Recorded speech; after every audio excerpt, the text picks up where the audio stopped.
Okay, so we're going to go ahead and get started.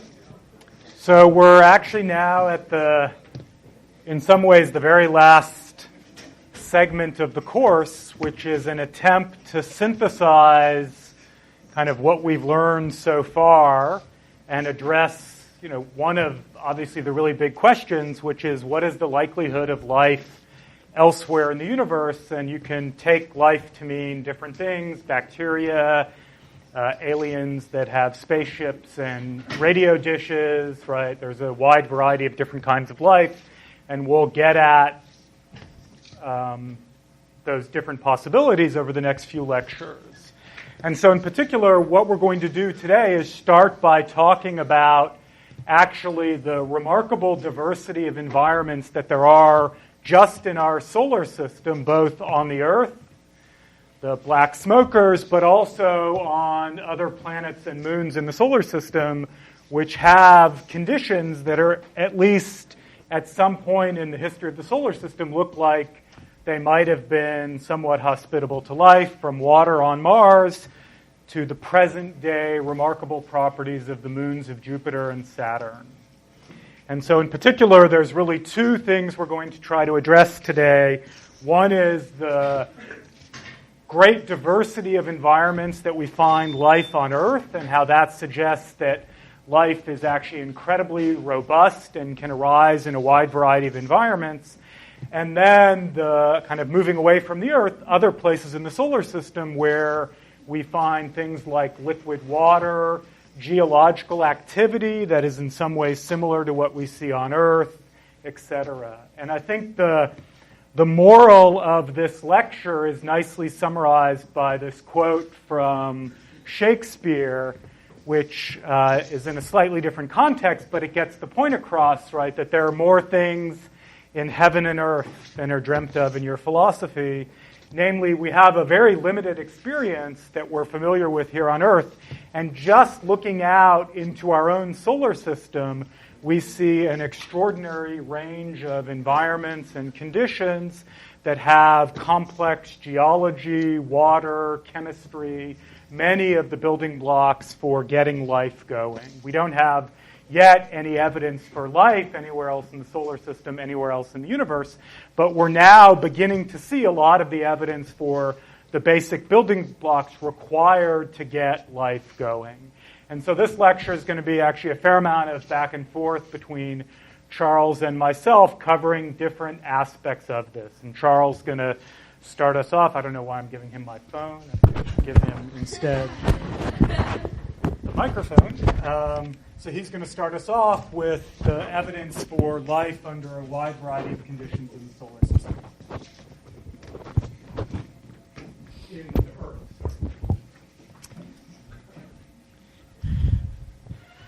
Yeah, so the first part of this lecture, we're going to stay on Earth, and then we're going to leave the planet's surface for most of the rest of the lecture.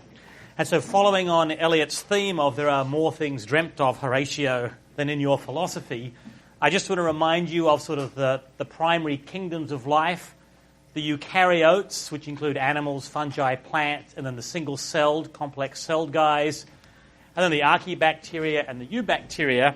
And at least when I was an undergraduate, our knowledge of biology was basically centered on things that you can see, animals and plants and fungi. And you can ask the question, what is it that life actually needs to operate in, to evolve, to survive?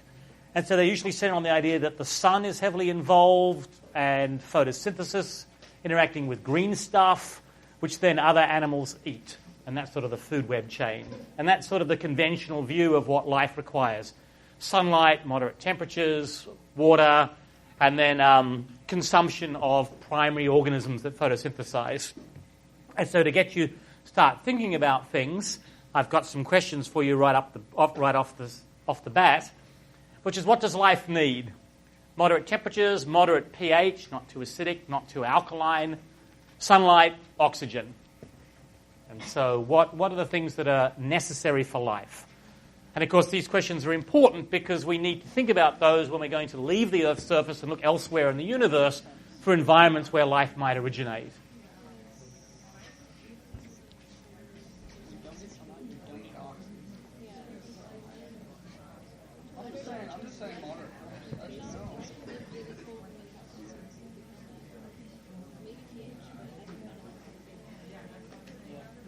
Okay. I think the amount of coloured paper has been diminishing over the last few weeks. But what bits of coloured paper do you have? What's your vote? So you've got a blue and a red.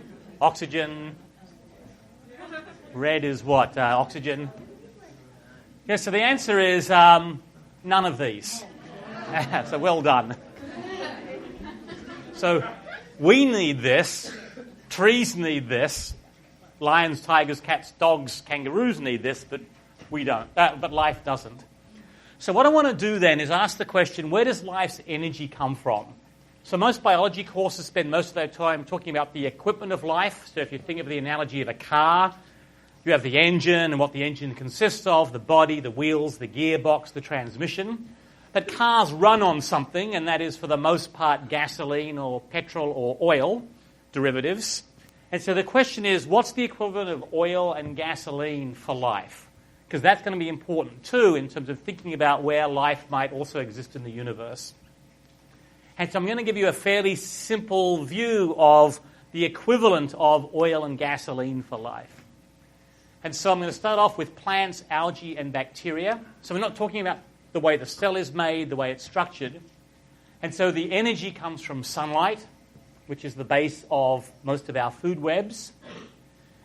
It draws in carbon from carbon dioxide from the atmosphere that it converts into useful compounds like sugars, producing things like cellulose and all the rest of the structures. And the equivalent of, say, the oil in this system, if energy is the gasoline, the oil, is basically water and oxygen. And what life needs to run on is a source of electrons.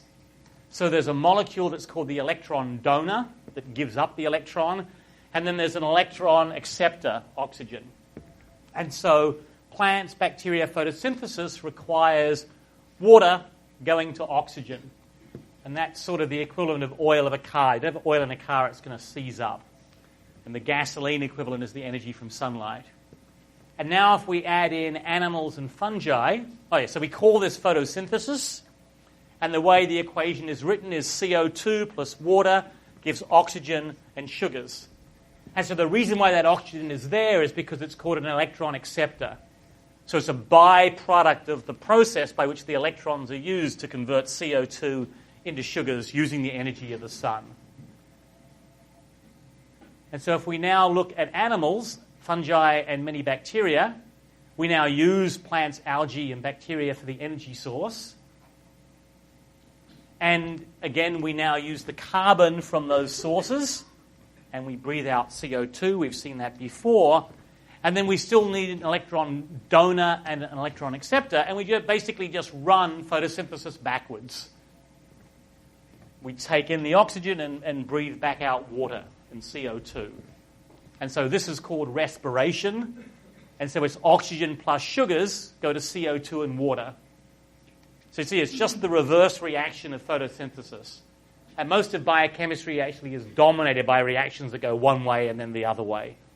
So respiration is just the reverse. We're a backwards plant, or plants are backwards us, depending which way you want to look at it.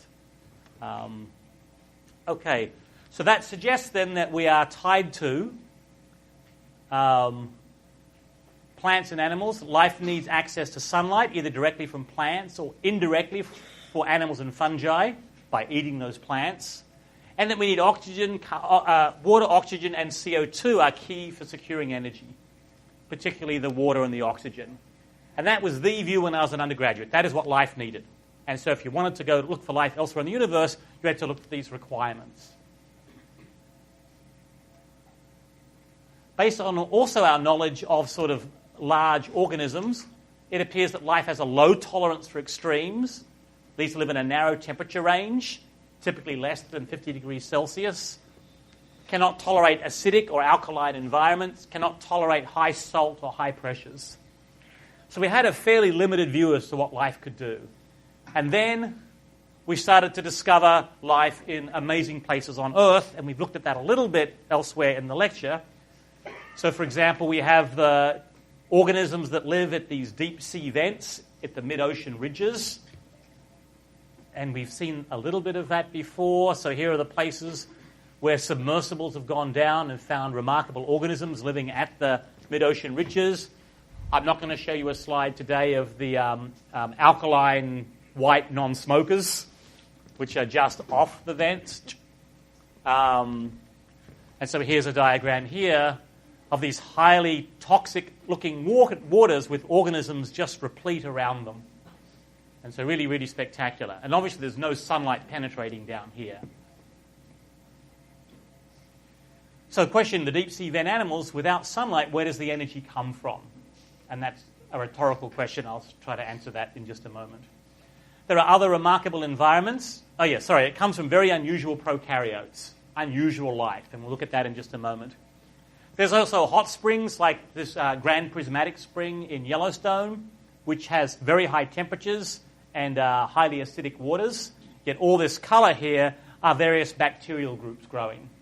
So it's a very, very rich environment if you're a bacteria. So fish don't like it. We don't like it. Bacteria love it. And then there are places like Mono Lake, which are alkaline and really, really high salt concentrations that have led to the deposition of these tufa towers. So the lake level was much higher once, and it's slowly evaporated, leaving these behind. And again, there are lots of organisms that live in these things. And also, as alluded to in an earlier lecture, there are lakes under the Antarctic ice, so definitely pitch black, with organisms down there as well. So the question from the point of view of what is life's oils or gasolines, how do these organisms run? And so we're going to go back to this diagram here and see what's going on. So the first thing I'm going to do is I'm going to move the plant analogy just away to make some space for myself. There are some of these bacteria that still live off photosynthetic organisms, but it turns out you don't need oxygen and water to run the electrics. And so it turns out that some archaea and some bacteria can run on a wide variety of other compounds or elements. Nitrogen, manganese, iron, sulfate, elemental sulfur, CO2. And so CO2, for example, is the ones that do well in the alkaline hot springs. So you don't need oxygen and water to run the electrics. It's like having a car. You don't actually need to have oil to run a car, using the analogy. And then in terms of, so then we have many electron donors plus sugars goes to CO2 plus many electron acceptors. So we've taken out oxygen and water from the necessary equation for the functioning of life. And then in terms of energy, we don't need to get energy via sunlight.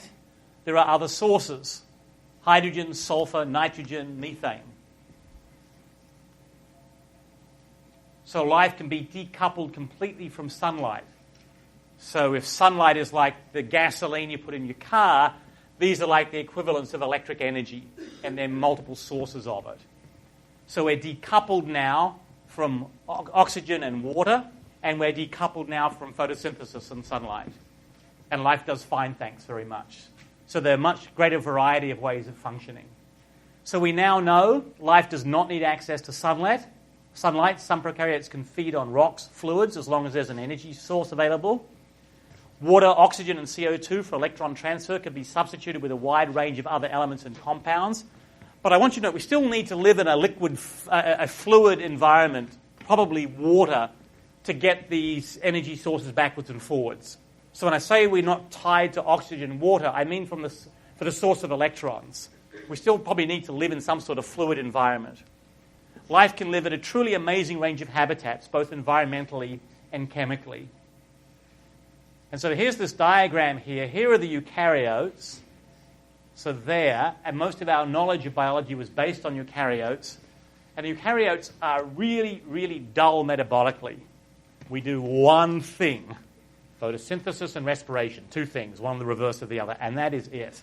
But all the richness sits in here in the microscopic realm. And I just reminded this diagram from early lecture. Here are the eukaryotes at the bottom here, and here is a small selection of them. And their name's thermophilum. It likes temperature. Pyrodictyon, sulfur lobus, it likes sulfur. There's Methanospirillum. So using all the named after the different sort of electron donors and acceptors and energy sources that they use. And we've started to discover that there are bacteria that actually can live in basically pure acid. And Gillian Banfield here and Esperman Geology works on organisms that actually technically live in negative pH. So incredible acidic tolerance. And then there are other organisms that can get to almost pure base. Not quite, but really, really highly basic. So we're not tied to narrow ranges of pH as we thought we were. Most animals are sort of stuck in this zone in here, the ocean's here somewhere, and we can't tolerate it, but there are some things that lie outside. And then in terms of temperature, we have organisms, particularly in the deep ocean, that live above boiling.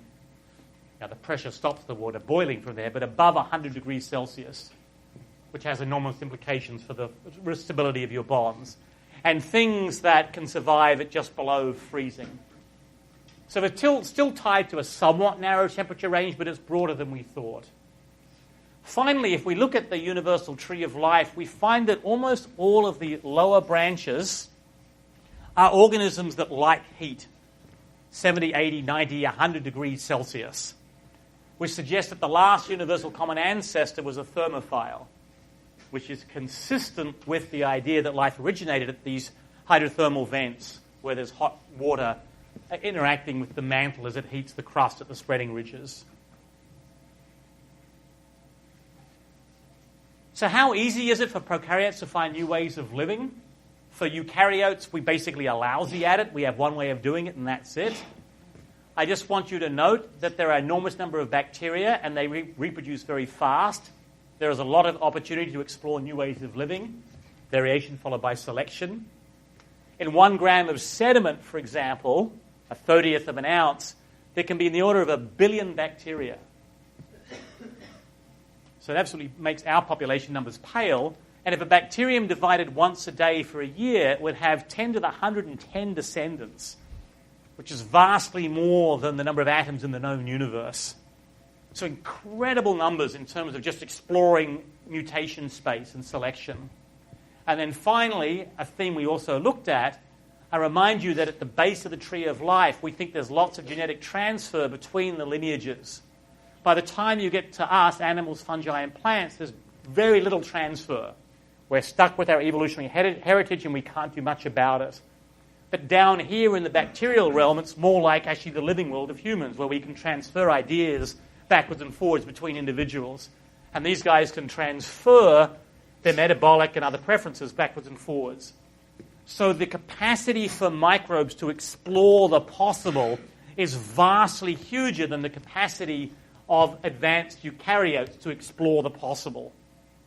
So the evolvability is incredible compared to what animals and plants and fungi are capable of.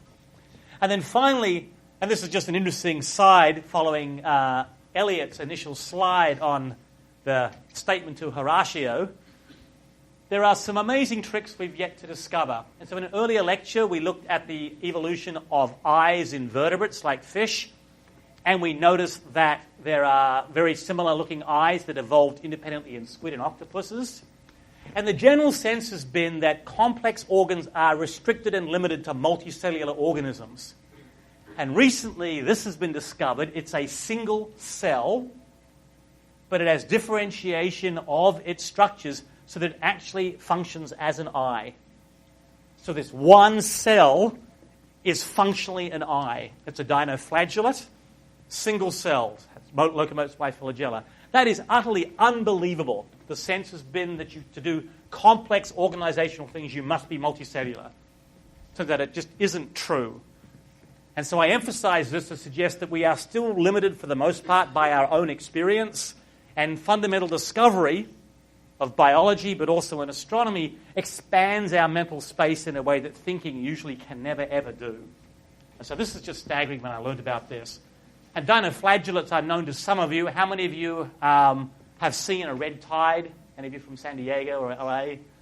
So these are dinoflagellates. Different ones than that one, but these are the dinoflagellates. This is a picture of San Diego of a red nasty tide. So all this suggests, that life might be able to thrive in a much greater range of places in the universe than we once thought and than we currently conceive of. And that's critical as we expand our minds to think about the sort of environments that Elliot is now going to tell us about.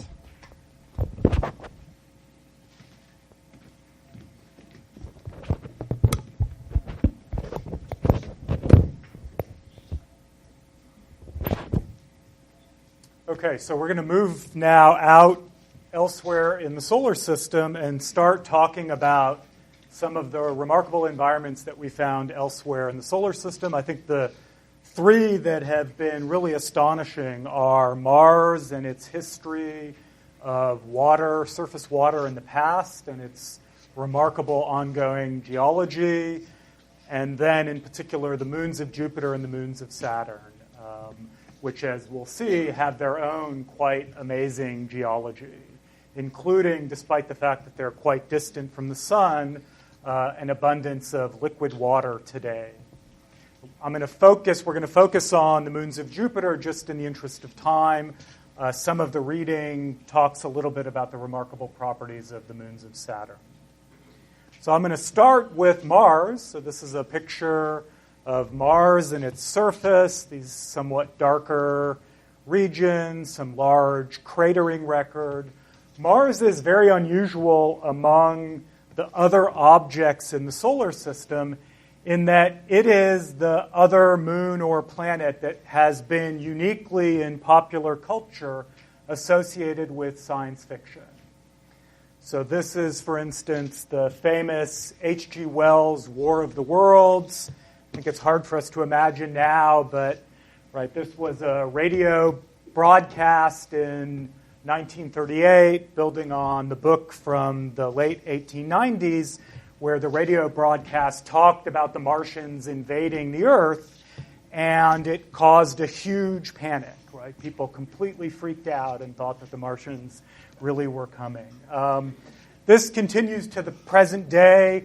Almost the pinnacle of popular culture, as H.G. Wells, is this game, Stalin versus the Martians, which this is all I know about this particular game.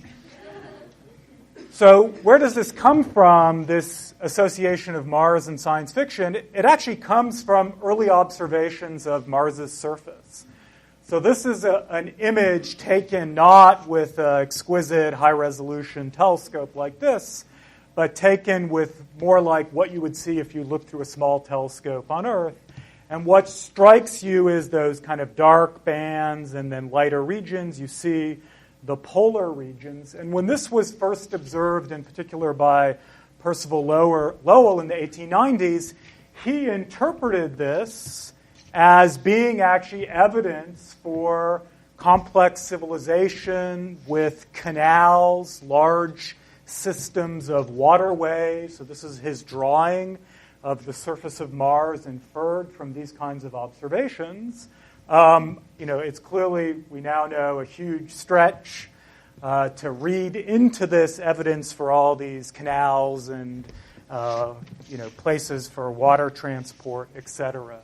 But I think it really traces back to these observations and their interpretation, which is why we still actually view Mars through this science fiction lens. And this manifests itself really whenever there's a new satellite which goes to Mars. And Mars, as we'll discuss, is one of the most explored, really the most explored other object in the solar system. Whenever there's a new satellite or rover that goes to Mars and returns spectacular images, they're interpreted through this lens of science fiction.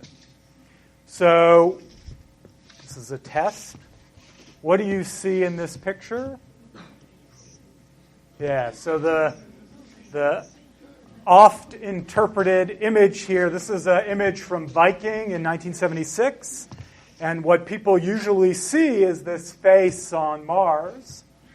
So just to show you that this isn't actually a face, it's not like a great pyramid-like structure created by Martians in the past. This is that same picture taken over a series of time. And so this is really just a geologic feature which, as time has gone on, you can kind of see maybe the nose and the eyes here, But as time has gone on, right, this has been degraded by wind and other geologic processes into something that looks clearly just like a sand dune. This is another picture. The Spirit rover, one of the robotic rovers that has explored the surface of Mars in 2008, took this picture, which was interpreted as being essentially a Jedi Knight. The only thing is, this turns out to be about this big. It's about 2 inches big. It's just some weird little rock feature. The last one, this is another image of the surface of Mars. What does that look like?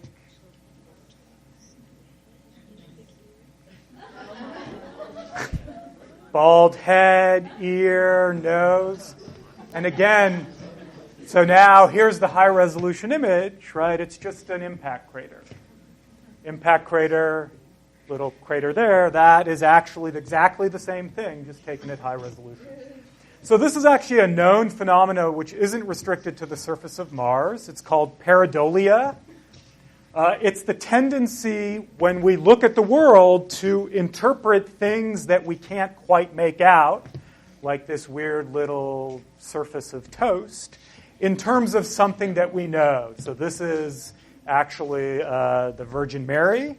And the reason for this is presumably evolutionary. You're going through the savanna in Africa as a proto-human, and out of the corner of your eye, you see a blur, and your mind wants to put that into category. Is that your mate, or is that a lion, right? That's a good thing to know. And so we do tend to interpret kind of vague, insufficiently detailed information in terms of categories that we know and understand. So this happens not just in the case of Mars, but in a wider variety of situations. And it's really this phenomena, I think, that has given rise to this kind of science fiction lore about Mars. The reality of Mars, it turns out, is actually far more spectacular than anything in science fiction. Mars has an astonishing history and an astonishing geology in the present, and so that's what we want to turn to and talk about now. So this is now, again, a high-resolution image of the surface of Mars. You can see a number of features. There actually are extraordinarily large volcanoes here. Olympus Mons is the largest volcano in the solar system. This is actually something like the Great Rift Valley in Africa. We'll talk about this a little bit more in a second. There's clear cratering records, especially in the southern hemisphere. You'll notice in the northern hemisphere, the surface is a lot smoother. That's an indication that geologic processes have reshaped the northern hemisphere of Mars, but not the southern hemisphere. There are icy polar caps, largely of carbon dioxide ice. And the other thing that's actually noted here in some of the X's and O's are all of the landing sites for many of the NASA missions that have gone to Mars. And so Mars, since the 1960s, has been one of the major destinations for satellites, both orbiting satellites and then also landing satellites. So the Viking spacecraft that landed on the surface of Mars, and then more recently, really the completely spectacular rovers, right, that have not only landed on the surface of Mars, but have landed on the surface of Mars and kind of driven all over the surface of the Mars, exploring the surface. The most recent of these is the Curiosity rover, which was launched in 2011, landed in 2012. So here is Curiosity kind of exploring around the surface of Mars. It has, little robotic arms that go down, scoop up stuff, bring it in, analyze the sample. They can actually in situ measure the actual composition of rocks that have been scooped up by the robotic arm, looking for what is the geology of the rocks that are on the surface of Mars, also looking for evidence potentially of life. That's one of the major goals of these explorations. And so we've learned a tremendous amount about Mars by both direct imaging from satellites and landing vehicles, and then actually direct in situ geological exploration by the rovers. And one of the major goals of NASA is on kind of a 20-year timescale to probably send humans to Mars. And I think it's very likely that Mars will be the next location for a major humans exploration.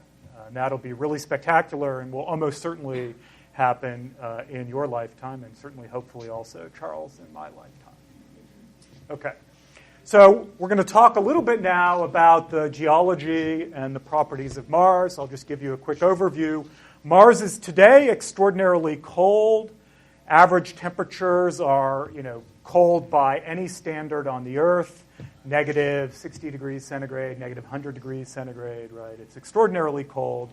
The gravity of Mars is a little bit weaker than the gravity of the Earth. It's a little bit less massive than the gravity of the Earth. The fact that Mars is less massive than the Earth is actually very important for understanding its geologic history, why we think it had water in the past but doesn't today. Mars has an extraordinarily thin atmosphere compared to the atmosphere of the Earth, again, at least today. And what this means is that today, Mars can't support liquid water on its surface. Either liquid water freezes or it evaporates.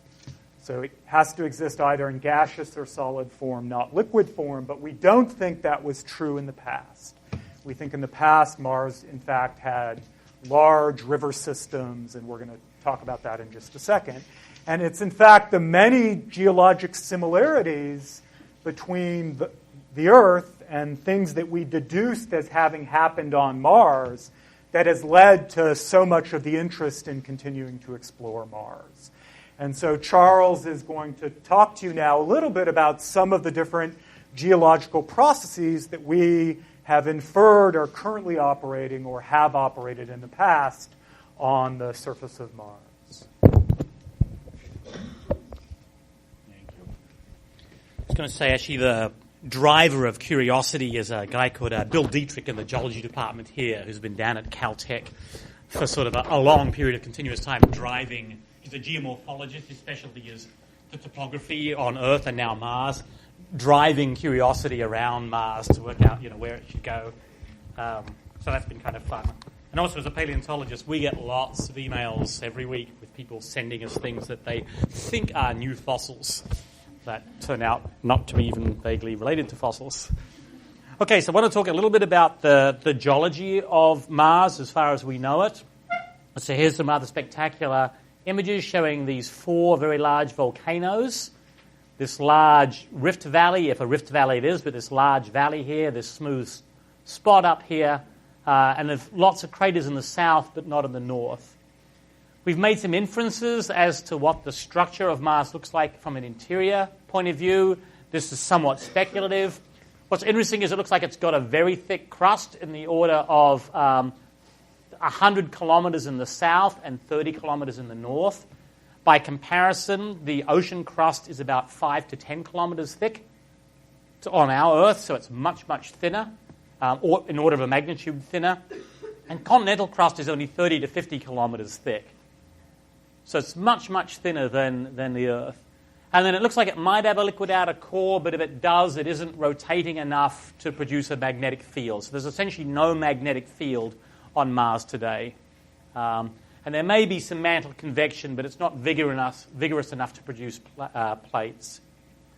So I want to talk about the volcanoes a bit, mostly because of this animation that Elliot found. Let's see where it goes. So 4 huge volcanoes.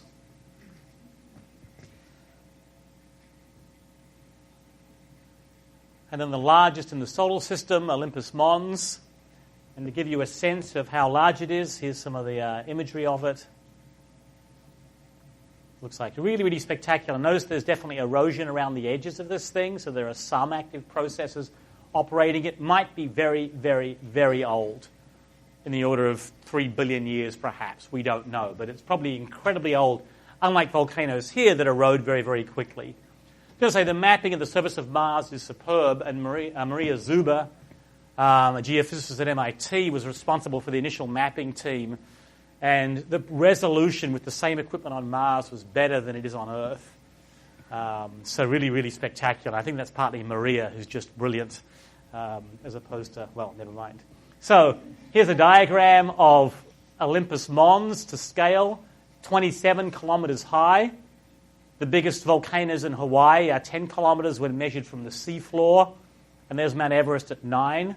So an absolutely vast volcano, completely dwarfs anything we have on planet Earth. And if you take, the Hawaiian volcanoes above sea level, they look much smaller. How do we get volcanoes so huge? And it looks like the idea is that because gravity on Mars is smaller, you can make higher mountains without exceeding the strength of the rock. Things that go up will collapse under gravity. With less gravity, they don't collapse as much. It may also be due to persistent eruption in one place. Though some volcanoes do persist for a long time. The Hawaiian ones don't, because they're moving on the seafloor, but other volcanoes do persist for a long time in the same place. But absolutely phenomenal. So why am I talking about volcanoes? Well, we saw in an earlier lecture that life on Earth is dependent on the long-term carbon cycle. If life is made of carbon, you've got to recycle the carbon. And that recycling on long geologic timescales is dependent on plate tectonics. If we turn tectonics off, remember in the order of 300,000 years, all the CO2 in the atmosphere would be scrubbed out, turned into rock, never to return. Now, if life is only in a tiny, tiny proportion on another planet, perhaps you can actually just use degassing of the mantle without actually having to recycle the carbon on the Earth's surface. But it still means you need some sort of processes by which mantle material is recycled into the atmosphere. So tectonics appears to be necessary for the long-term existence of life. And so the question is, could there have been or is there life on Mars? And so this is just a diagram that I showed you a couple of times in earlier slides, showing the process by which CO2 is pulled out of the atmosphere via weathering, subducted, and then re-emerging through volcanoes as a necessary component of Earth's life system. So questions for you guys then. What does tectonics look like on planet Earth? So what are the characteristics of tectonics? How do we infer, or how might one infer, that tectonics is operating, for example, on a place like Mars? What are the hallmarks of it?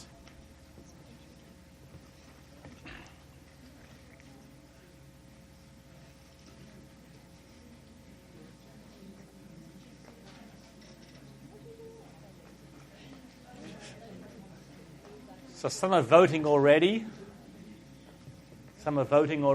Yep. So what have we got? So hold up your sheets of paper. Yeah. So the hallmarks are long mountain chains up against subduction zones or where continents can glide, chains of volcanoes, regions of thick crust versus thin crust, and rift valleys, like the African Rift Valley, where we have all the early evidence sitting in there, Olduvai Gorge, etc., for early Homo sapiens. So now turning to Mars, what has it got? So what do you see there with your naked eye? It's really funny. A colleague of mine at UCLA, RNN, published a paper, and no one had seen this before. They were too busy looking at the details of the rovers rather than just stepping back and saying, well, what's Mars got? Well, what's Mars got? Has it got long mountain chains? No, it doesn't seem to have long mountain chains. It does have a chain of volcanoes, one, but they are in a line, which is interesting. There's only 3. It certainly has regions of thick crust. And it certainly seems to have a rift valley. It also has this incredibly smooth surface there. And so the thought is that there was plate tectonics for the first billion and a half years on Mars. Maybe just one giant plate subducting, producing these volcanoes, probably subducting in this way here, producing these volcanoes, and then later this one, and maybe some rifting pulling apart there. So a little bit of mantle flow modifying the crust. Related to that idea, while Mars has essentially no magnetic field today, it does have a residual magnetic field preserved in its rocks. And so here is a diagram of the magnetic field preserved in Mars, where there's one polarity and then blue's the other direction, north-south, north-south. or whatever it is. So the fact that there are stripes suggests that the crust was extruded, the same way that we see magnetic stripes on the Earth's seafloor. So that also is consistent with the idea of, one, a warmer Mars, the core hot enough to rotate to produce the magnetic field, and then tectonics to preserve the flipping of the Martian magnetic field backwards and forwards. So the evidence points to Mars having had tectonics. And so what happened, Mars is a lot smaller than the Earth. So there's less gravitational heat. There's also, because it's further out, there are less heavy metals in it, things like uranium and all the radioactive materials. So it's less radioactive. It's smaller, so there's less gravitational heat. And so it looks like what happened is after about 1.5 billion years, that is about 3 billion years ago, it basically just froze. Lost its tectonic activity, lost its magnetic field, and as Elliot will point out shortly, the loss of the magnetic field probably has to do with the loss of its atmosphere. And so it became a dead planet. But 1.5 billion years is a long time. Looks like life originated well before 3 billion years on Earth, which suggests that there could well have been life on Mars. So very, very interesting. So the geologic activity of it, the fact that it had a thicker atmosphere, as we'll see in a moment, the fact that it had clear evidence of lots of water suggests that, in fact, there may have been life on Mars back then, yes. Is Mars's environment conducive to fossil making? Yes. Is Mars's environment conducive to fossil mating? And we'll see the answer is yes. Not now, but then. So let's look at that. Another question. Well, sorry. Yeah. Is there an explanation for volcanic activity other than there being plate tectonics? Is there any chance of... Yeah, I guess the question is, if there's a hot center, is there a way for that heat to escape by a melting rock without actually having any lateral movement? So on the Earth, we have these hot spots that produce places like Hawaii. There's not really plate tectonics associated with Hawaii. Plate tectonics makes the change. So yes, you could have volcanoes without actually having the crust moving horizontally. Those haven't been explored particularly well. It's a very good question. So Elliot pointed to the fact that there are ice caps, but also evidence of water. And so there's polar caps, mostly CO2. It looks like there is water just beneath the surface. I'll get to that in a moment. But there's also erosional surfaces, gullies, that look like they were made by water. So it looks like in the past there's evidence of extensive water flow, and at the present there seems to be none, or virtually none flowing. And so obviously this is tremendous interest for understanding habitability, long-term climate change, possibility of life on Mars. And so it looks like there is water ice frozen just beneath the surface. And so here's a map, really a sort of more of a theoretical map of where you might be able to get water and what the concentration is in the subsurface. So while water on the surface will evaporate very quickly, sublimate, water on the subsurface can stay there in a frozen state. So it's not liquid, it's not much use to life, but it might have been liquid once. And then the question is, are there places where it might be liquid enough, unlikely for life to persist? So in terms of water flow, here's a crater. And in this photograph here is this slot here taking from the top of the crater down. So there's the rim of the crater up there. And what I'd like you to note here is it looks like there are erosional channels in here. See those fine lines? And there's sediment buildup at the base there. It looks like the whole thing has collapsed a little bit. The edge of the crater has collapsed. But there are these striations on it, which is suggestive of recent subsurface water or surface water. The idea that it's subsurface water is captured in the next slide, where if you have water that melts in the subsurface, it can come to the surface. You get slumping, where the water's moved out, making space, and the water flows out, making channels, and then it deposits sediment in these aprons. This is on Earth. And this is on Mars. This is on Earth, where you get this sort of gravitational collapse as the water evacuates underneath it, the channel formed by the water, and then the apron of sediment here. So if there is water in the subsurface that melts for some reason, this is the sort of structure you'd expect to get. And we see those on Mars. But they're fairly limited. Their volume is not very large. But if we step back a little bit, we find, for example, here's a big region of the surface of Mars here. It's vast. And you can see there are channels here. And then if you look at it topographically, and this is where now the mapping becomes really important, they just look like river channels opening out into what was probably a huge ocean here, with sediment deposited behind these topographic resistant parts here. So pretty clear evidence of massive water flow in the past. And here's another diagram here. Here looks like a channel in here, and I'm going to zoom into this region here and rotate it. So little crater channel, little crater channel. And so again, it looks like there's erosion from the highlands flowing down here, joining a main stream bed here with lots of sediment, with the craters there. So it looks like there was lots of water once, probably at the time of the active tectonics, and that water probably disappeared in the order of 3 billion years ago when the planet started to freeze. Would have been a slowish process. And there's some evidence of a little bit of water flow as the subsurface water produces small erosional features sometime in the last 3 billion years, as opposed to the last 3 years or 30 years or 3,000 years like we see on the surface of the Earth. And so now Elliot will now explain why we think the atmosphere has basically disappeared, and then look at other places in the solar system.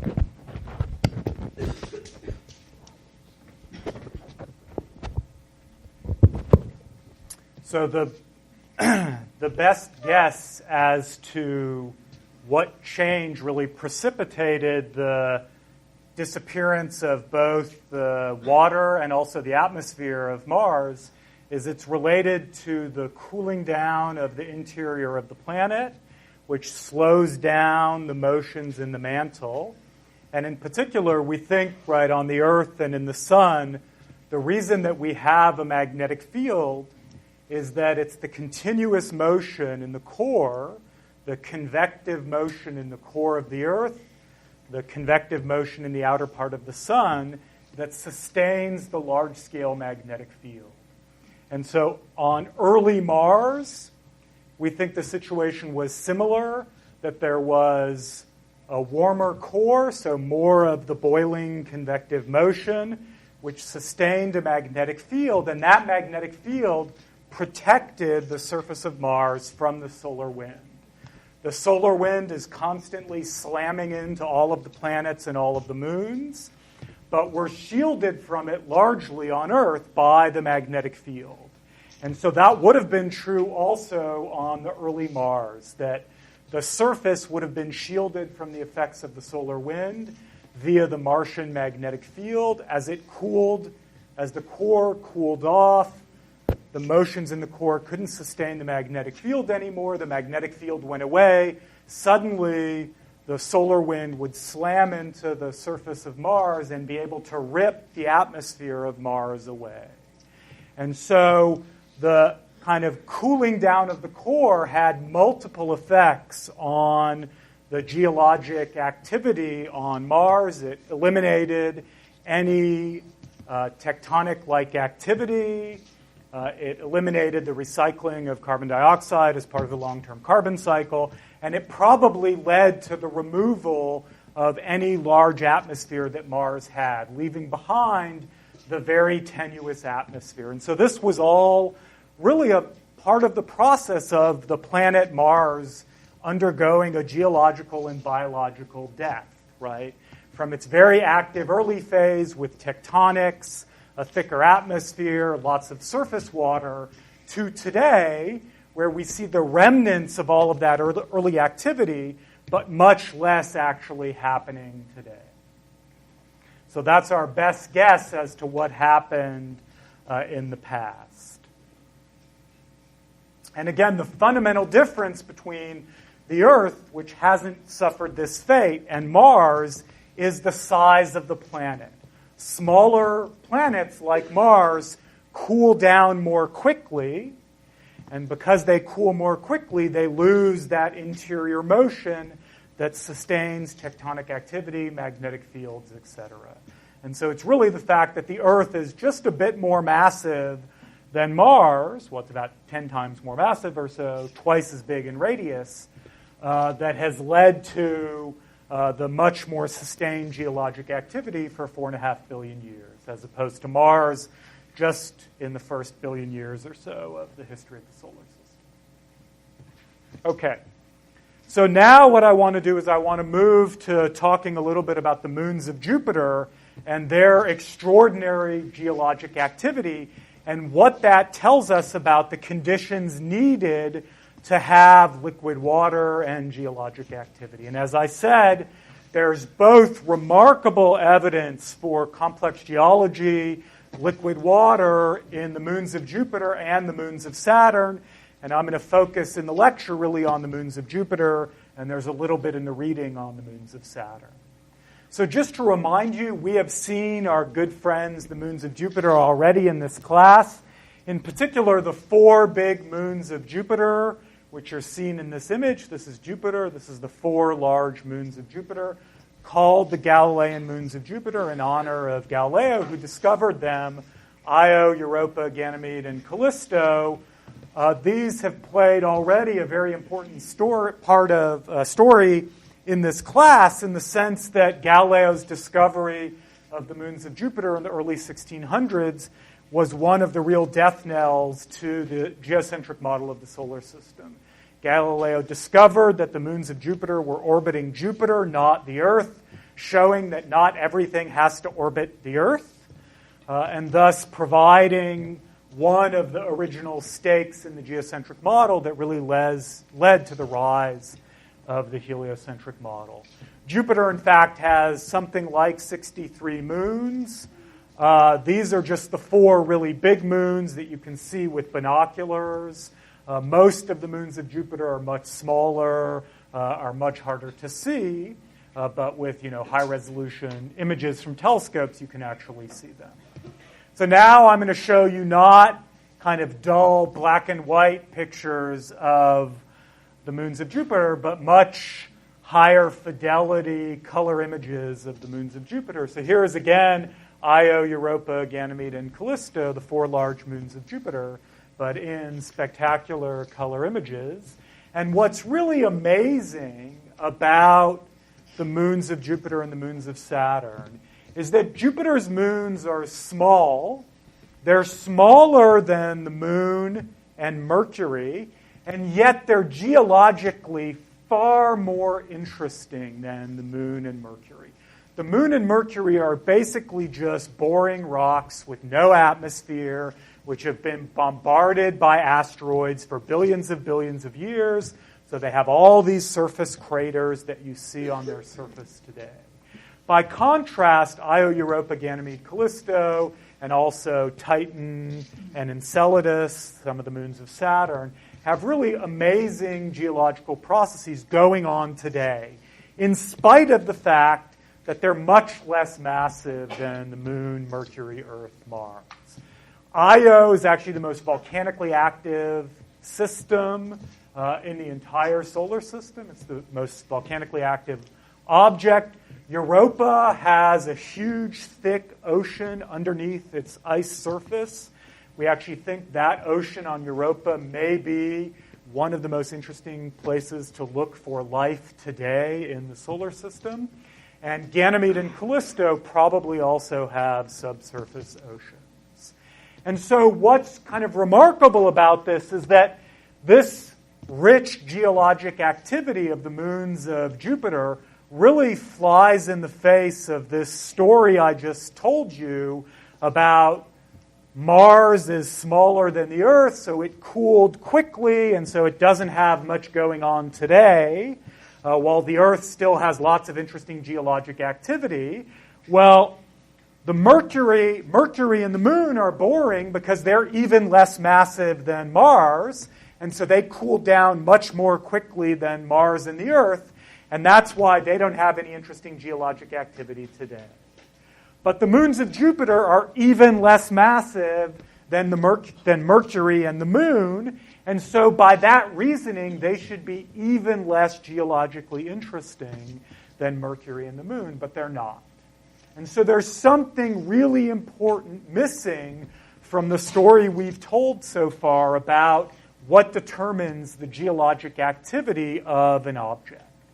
And this actually gets not just to the question of what determines geologic activity, but it also gets to the question of what determines habitability. So we've looked at this diagram several times already in the class.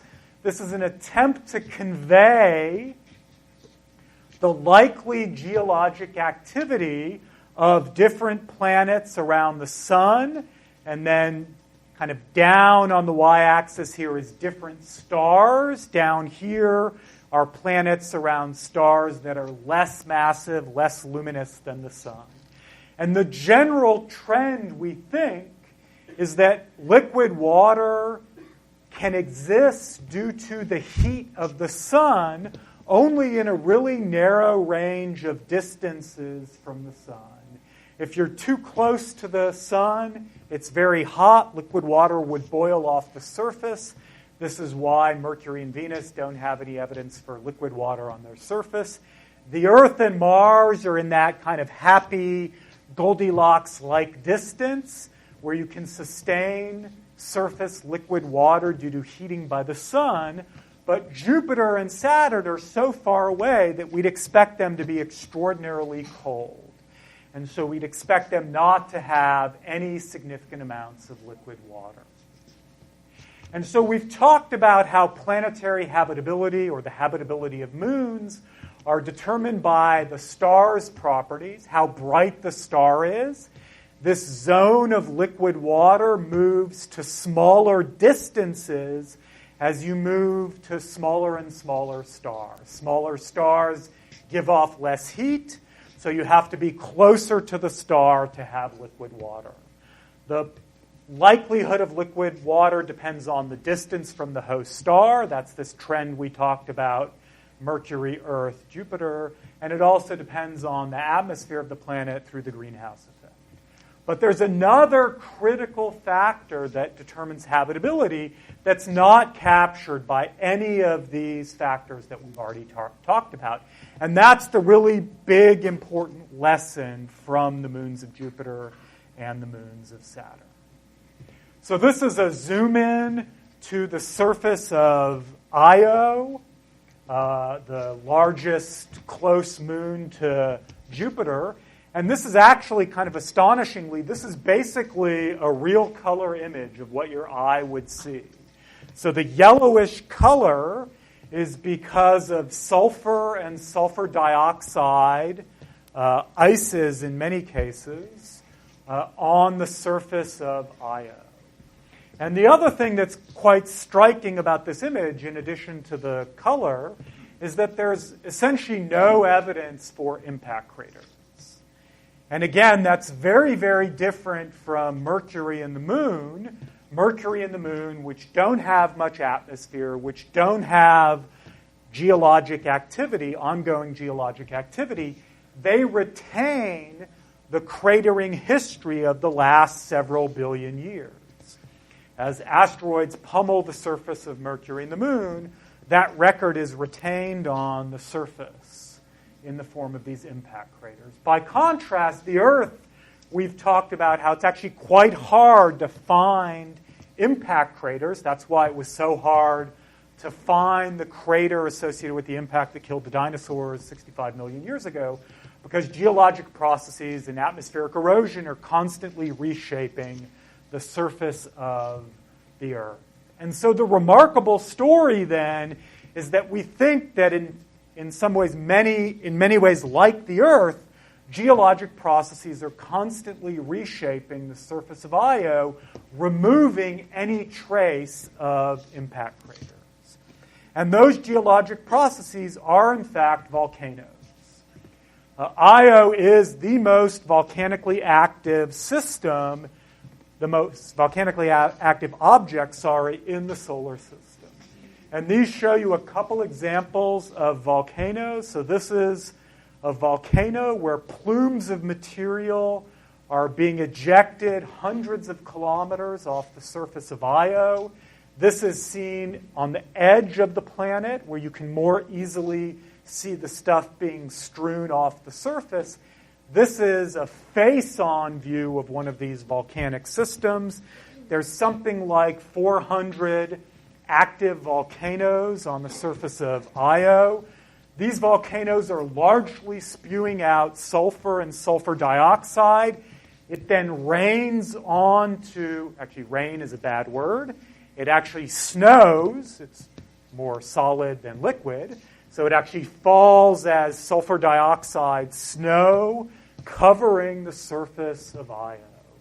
And so that volcanic activity covering the surface in icy frost, sulfur dioxide frost rather than water frost, but the same basic idea, kind of covers continuously the surface of Io with this volcanic ashes in quote, meaning sulfur dioxide, but it's the same basic idea, and that removes the evidence for craters from impacts on the surface of Io. And in fact, in this image that we looked at, the dark regions are actually regions of ongoing volcanic activity. This is a zoom in to one of them. This is really quite astonishing, right? So this is about 60 kilometers long, and this is actually molten material coming out of this volcanic gash on the surface of Io. And so there's ongoing molten material leaving the surface, leaving the interior of Io, coming to the surface, very much like volcanoes on the surface of Earth. It's really, I think, quite amazing. This is actually a movie. It's about 8 minutes long, this movie, showing the kind of cycling of material up, and then the materials crashing back down onto the surface of Io. So this is actually this sulfur dioxide being ejected out into the atmosphere of Io and then falling back down as snow, as frost, covering the surface of Io. And so it's really this volcanic activity that leads to this comparatively smooth surface of Io relative to the cratering record that we see on Mercury and the Moon. And so the question is, how can this be? How can Io have this ongoing volcanic activity even though it's much smaller than the Moon and Mercury, Mars, and Earth? And so it should have cooled down.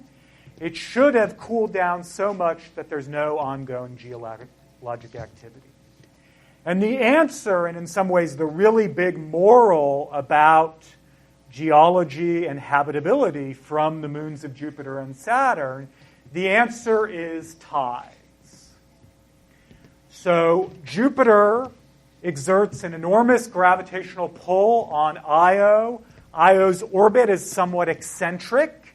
And so as Io goes around Jupiter, sometimes it's a little further away, sometimes it's a little closer. That differential gravity raises very large tides on Jupiter. No, on Io. Jupiter raises very large tides on Io, primarily because of its eccentric orbit. And that tides produces heat. The squishing and squashing of Io as it orbits around and feels this time-varying gravitational pull from Jupiter heats the interior of Io. The tidal heating on Io is actually 200 times larger than the radioactive heating in the interior of the Earth. Radioactive heating in the interior of the Earth is responsible for about half the heat that is leaving the interior of the Earth via mantle convection and coming to the surface. So Io actually can tap into a much larger source of heat than even the Earth can because of the enormous tides raised on Io by Jupiter. And it's fundamentally that tidal heating that is responsible for the volcanic activity of Io and for, in fact, the geologic activity of the moons of Jupiter and the moons of Saturn. And so we've talked about sources of energy that power active geology on planets and moons. We've talked about residual heat from formation, which is more important for larger planets than smaller planets. So it's more important for the Earth than it is for Mars and Mercury. That's an important part of the difference between Mars and the Earth that we've just talked about. We've talked about radioactive heating, which powers about half of the energy flow through the Earth's core. But there's another source of energy on top of residual heat from formation, on top of radioactive decay, and that's tidal heating.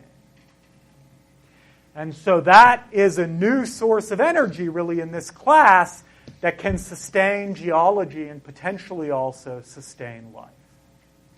And so really it's that ability to tap into this new source of energy in tidal heating is the reason that out here in the distant, nominally cold part of the solar system, where if we just thought about the energy from the sun or the energy from residual heat, we would think that Jupiter and Saturn and Uranus and Neptune would be very boring places with no interesting geology, with no liquid water.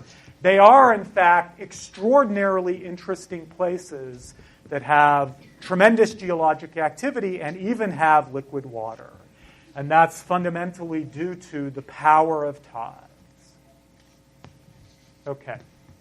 So now that you understand that basic moral of the story, let me ask you a question. Here is the kind of geometry of the Galilean moons of Jupiter.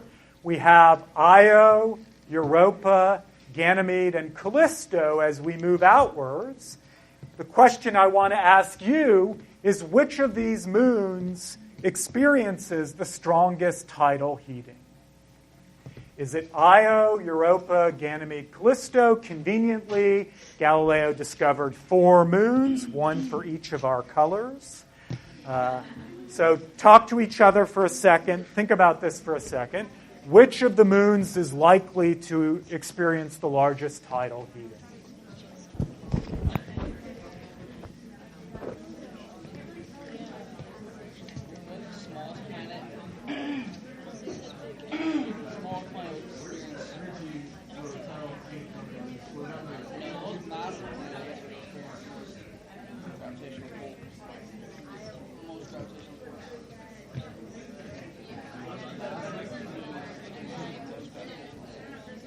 Okay.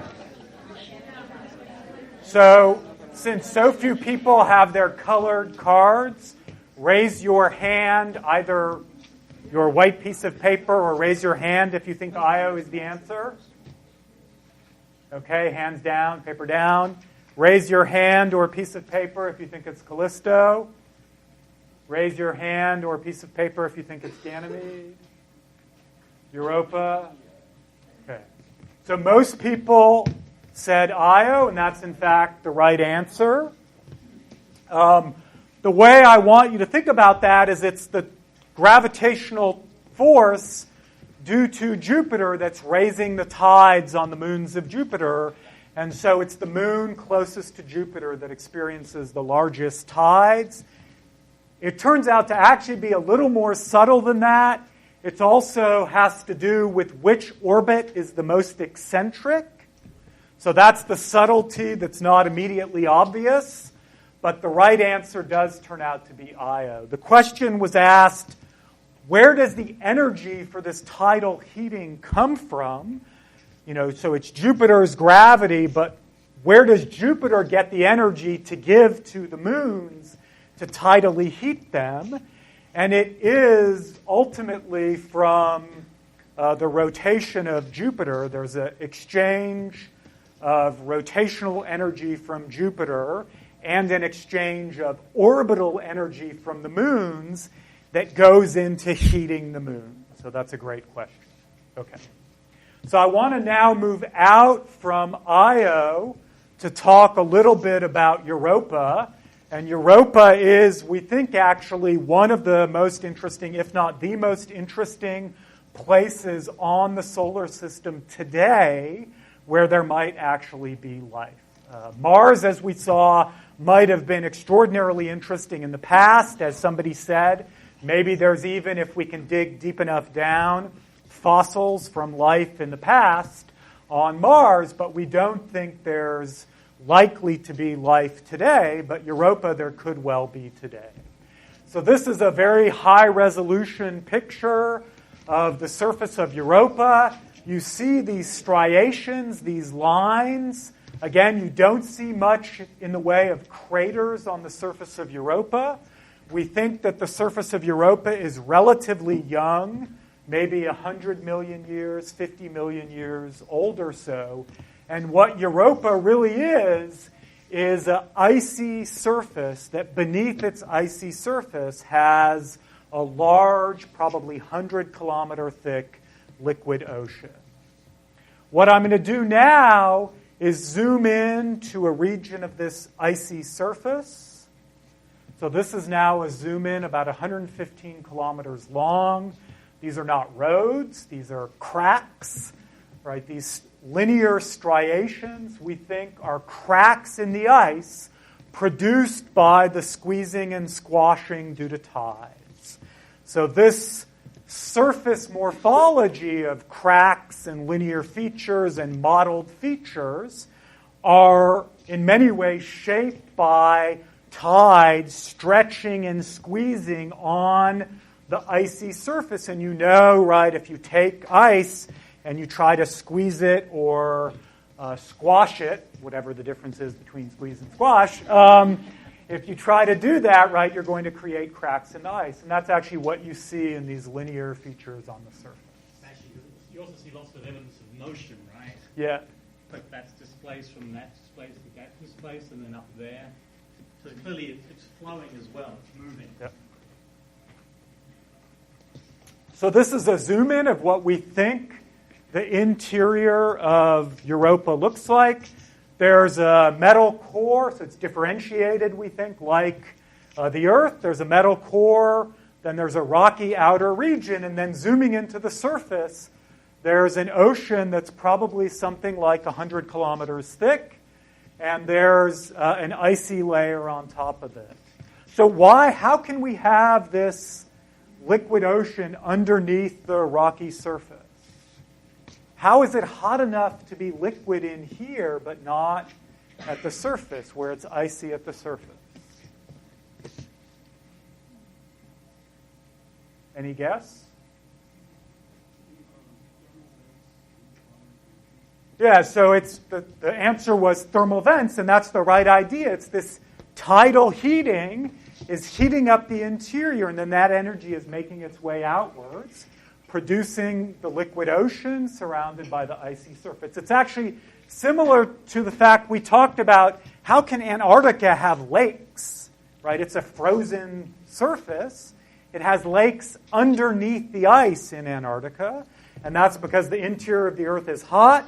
The energy comes out, producing liquid lakes beneath the surface and then an icy surface. Similar idea here with the heat generated by tides. You'll also notice, so in addition to the kind of clear evidence for movement where you have, this feature is displaced along this crack, there's also these dome-like features. And one idea for these dome-like features these are evidence for motion in the underlying ocean.